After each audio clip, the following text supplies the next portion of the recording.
Hello! Oui, je sais, ça fait très longtemps.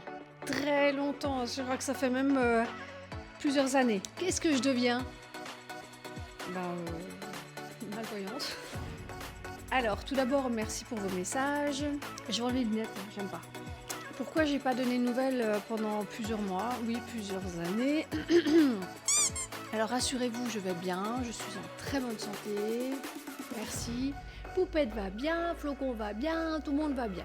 J'ai toujours les poils. Pourquoi j'ai pas donné de nouvelles? Parce que j'ai pas forcément de sujet hyper important à développer. Voilà, je pense que les principales informations sur la chaîne, je les avais données. Mais je vais toutefois répondre à vos questions. Qu'est-ce que je fais? Je travaille. Donc le fait d'avoir un travail d'un côté et une entreprise de l'autre, forcément, je vous garantis que ça occupe bien les journées, notamment parce que quand on est auto-entrepreneur, on bosse.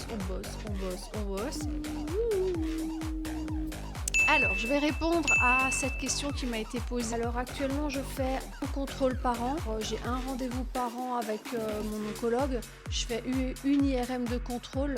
Là, ça fait...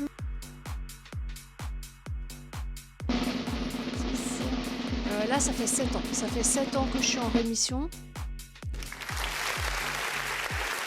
On m'a aussi demandé comment j'ai fait pour gérer le poids. Après, alors ça c'est une excellente question. J'ai vraiment galéré. Mais quand je vous dis galérer, vous n'avez même pas idée. Donc en fait j'ai repris en main mon alimentation parce que je vous avouerai franchement que c'était devenu un peu n'importe quoi. Et aussi ce que j'ai fait, je me suis remis au sport, mais pour de vrai cette fois-ci quoi. C'est... Donc je fais 3 fois par semaine 30 minutes de musculation à la maison, je vais pas en salle. J'ai un petit programme en fait, je me suis fait une petite routine et puis je fais une fois par semaine du cardio, donc je fais un peu de cardio chez moi ou du vélo, j'ai un vélo d'appartement etc. Voilà. J'ai réussi à reperdre 8 kilos que j'avais pris après. Mais par contre là typiquement je suis partie une semaine en vacances en Tunisie, j'en ai repris 2 et je les déloge pas.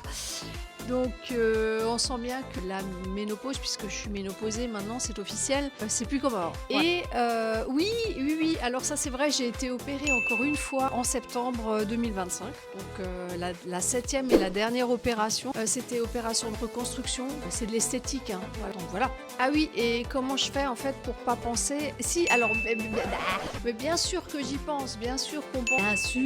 Bien sûr, on n'oublie jamais, ça c'est évident. Après, je veux pas que ça me gâche la vie, je veux pas que ça empiète sur ma qualité de vie.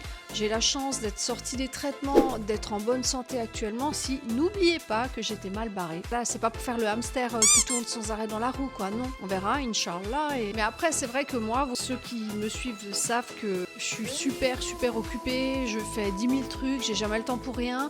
Et ça, je vous garantis que ça aide tellement. C'est ce qu'on appelle la fuite en avant. Voilà, la fuite en avant, super. Franchement bien. J'ai pas le temps de penser, j'ai pas le temps, voilà. J'essaye de pas justement penser à ça parce que je me dis que le jour où ça arrive, il sera assez tôt pour y penser. Je vous donne un exemple tout simple. Vous êtes en vacances pour une semaine, vous n'allez pas passer tous les jours de la semaine à vous dire « Oh mon Dieu, plus que 6 jours je travaille, plus que 5 jours je travaille ». Mais c'est un peu le même principe. Bon, ça c'est valable si vous avez un travail qui vous plaît pas, parce que si c'est un travail qui vous plaît, la question se pose pas. Sur ce, je vais remettre mes lunettes de bigleuse. Je vois. Ah oui, vous pouvez me suivre sur ma chaîne Enéis sur TikTok. Voilà. Je vous fais des gros bisous et je vous dis à bientôt. Bye bye.